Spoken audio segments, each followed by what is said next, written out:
राजनांदगांव में केंद्रीय शिक्षा मंत्री धर्मेंद्र प्रधान के इस्तीफे के बाद कांग्रेस कार्यकर्ताओं ने इसे छात्रों और युवाओं के संघर्ष की जीत बताते हुए शहर में पैदल मार्च निकाला।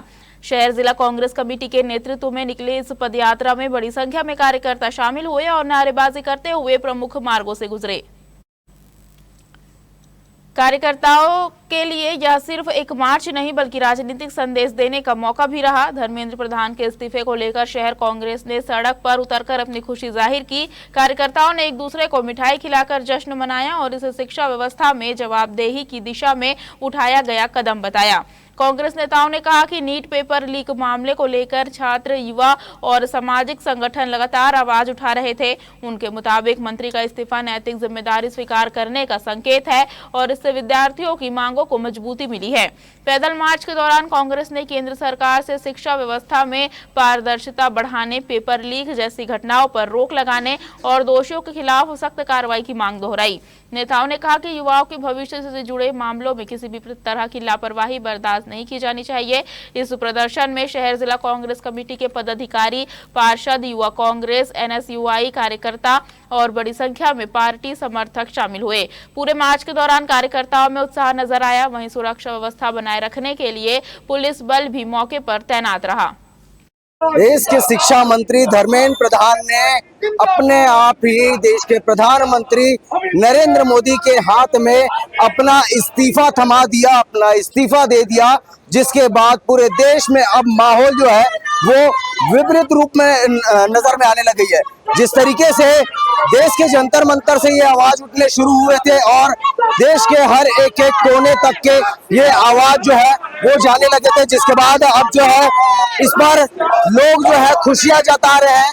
और राजनांदगांव के शहर जिला कांग्रेस कमेटी के द्वारा भी आज यहाँ एक पैदल मार्च निकाला गया। इस पैदल मार्च में जो है कांग्रेस कमेटी के द्वारा उस इस्तीफे को लेकर के खुशियां जता रहे हैं और लोगों को बता रहे हैं कि कहीं ना कहीं लोकतंत्र जो है वो इस देश में बड़ा अहम स्थान रखता है और उसके लिए लड़ाई को प्रतिबद्ध किया जा रहा है। जी, धर्मेंद्र प्रधान का इस्तीफा मिल गया है, आगे की क्या रणनीति है? ये छात्रों के और कांग्रेस पार्टी की जीत है। धर्मेंद्र प्रधान को इस्तीफा देना पड़ा है।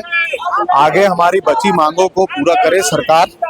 जो मांग हम लोगों की बची है उसमें एक है कि जिन बच्चों के ऊपर फर्जी एफआईआर हुआ है उसको खत्म करे और दोषी पुलिस वालों के ऊपर कार्रवाई करे। ये हमारी मांग बची हुई है। साथ ही साथ देश के एजुकेशन सिस्टम को ठीक करने को लेकर सदन में चर्चा और उसके बाद सदन में प्रस्ताव लाके सरकार इसको ठीक करे।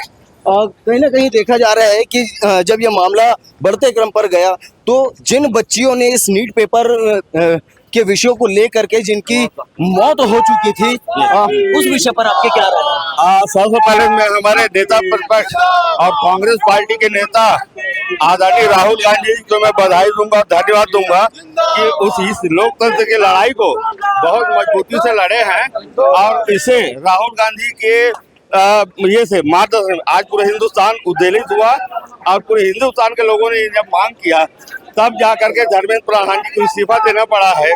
हमारे आगे और ये रहेगा इस मुद्दे पे जिस तरह से हमारे इस देश के युवाओं का मृत्यु हुआ है उनको मुआवजा मिलना चाहिए सरकार की ओर से। मुआवजे की राशि क्या ऐसा तय की गई जा रही है? देखिए, उसको जितना ज्यादा हो सके उनको मुआवजा दिया जाए और उनके परिवार का भरण पोषण भी करना चाहिए सरकार को। और राहुल गांधी जी की इस लड़ाई में हम लोग सब शामिल हैं।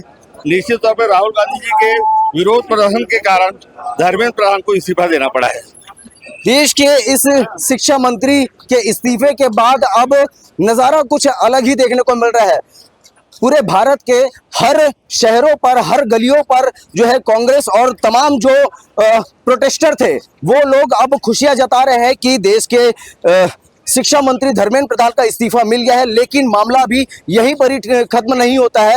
आपको बता दें कि इस मामले में विपक्ष जो है और छात्र जो है अभी भी मांग कर रहे हैं कि जो भी दोषी है उन पर कड़ी कार्रवाई की जाए, एफआईआर हो और साथ ही साथ जो परिवार के बच्चे इसमें जिनकी मृत्यु हो चुकी है उनको एक क्षतिपूर्ति राशि के तहत में सहायता राशि के तहत में उन्हें मुआवजा राशि भी दी जाए।